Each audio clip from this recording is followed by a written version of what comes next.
Crawfish or crayfish resemble small lobsters, and in the state of Louisiana, they have become a fabled part of the local cuisine. Crawfish are found on flooded rice fields, a big part of Louisiana state agriculture. VOA visited southern Louisiana to give us a taste of this story. The crawfish holds a special place in Louisiana culture.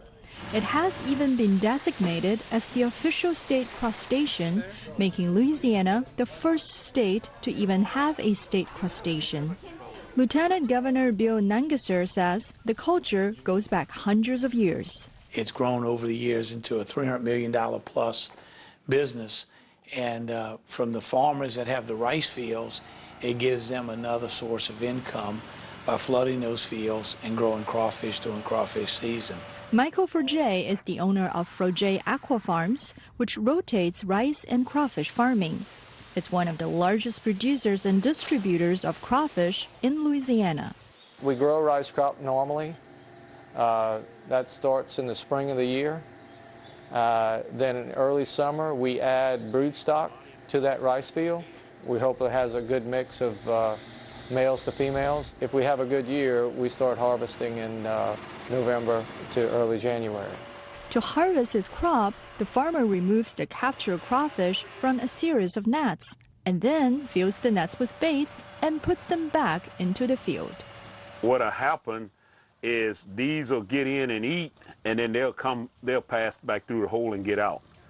And then at a certain point, they'll grow a little too big. They'll get in there for the last time. And then there's the famous Louisiana crawfish boil, which is not just about the food, but has become an event symbolizing family and friendship. When you go around the country or the world and you talk about, well, we had a crawfish boil last weekend, they're like, what is that? Is that an event? But it's just where a bunch of people get together to watch a football game or for a birthday party or just to boil crawfish. They happen all over Louisiana. Cody Carroll and his wife Samantha are star chefs who specialize in crawfish dishes. During the harvest season, their restaurant, Hot Tails, can sell more than 36,000 kilograms of crawfish. Their specialty involves a secret Cajun seasoning. It's a blend of different spices, of allspice, coriander, celery, and then a lot of cayenne, a lot of salt. Typically, the crawfish are served with buttercorn and sautéed mushrooms. If you have a crawfish ball, you'll do 150, 200 pounds, but that's because you got a lot of your buds there. If I come here, I'm going to eat 3 pounds, then I'm going to order off the menu. The little mudbugs, as they're also called, have become inextricably woven into the culture and traditions of Louisiana. In fact, this particular part of the state has been declared the crawfish capital of the world. Enmin Liu and Lin Yang, VOA News, Lafayette, Louisiana. Well, from the cooking arts to the art of drumming with its deep history and symbolism, the drum holds a special place in the hearts of Africans. Now, Ogun State in southwest Nigeria is hosting the first ever Nigeria Drum Festival. Take a look.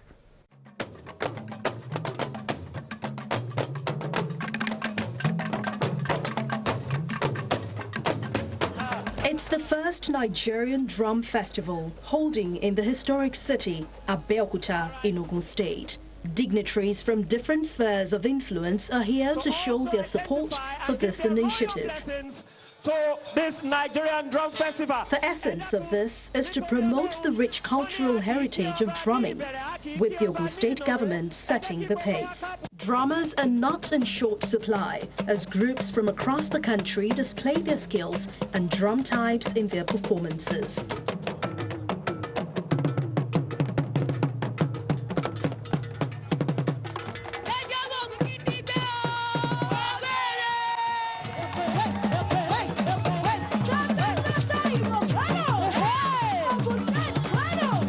This maiden edition of the Nigerian Drum Festival gets the nod from the federal government. This is a vision that is very laudable, and I must say it is in line with the Honorable Minister's desire for every state in Nigeria to design a product like this.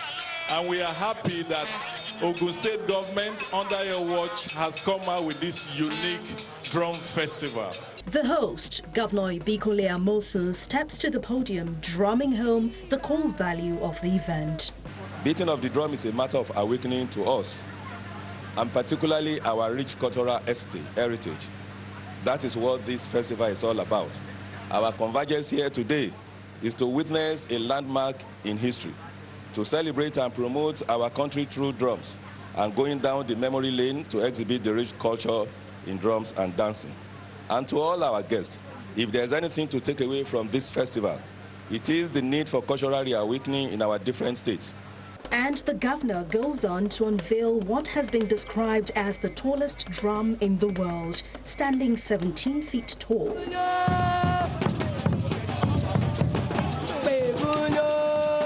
Today's ceremony kicks off 4 days of festivities, the beginning of a legacy that will preserve the drumming culture in Nigeria. Well, here in the United States, for one community outside the nation's capital, diversity is a way of life. And a team of photographers has documented that life in a community called The World in a Zip Code. VOA's June Saw has more in this report, voiced by Carol Pearson. At first glance, this 6-kilometer-long stretch of road doesn't seem very different from other urban streets. But take a closer look, and you begin to notice the many different ethnic businesses side by side along the corridor known as Columbia Pike in Arlington, Virginia. Photographer Lloyd Wolf has lived much of his life near the Pike.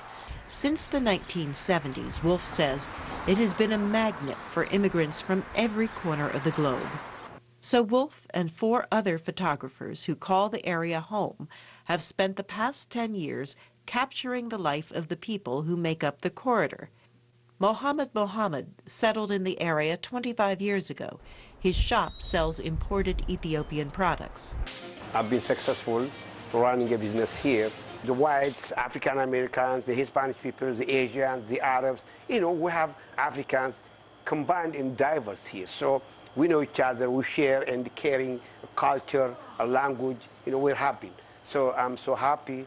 Although the historic corridor has been one of the most culturally and ethnically diverse neighborhoods in the nation, perhaps in the world, for decades, Wolf points out there is no ethnic enclave.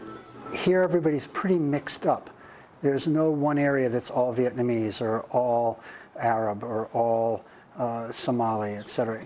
Everyone's sort of living and working amongst each other in a blend. And it's a nice blend, it works. Frequent ethnic festivals offer a blend of cultural experiences. Bangladeshi has their festival here.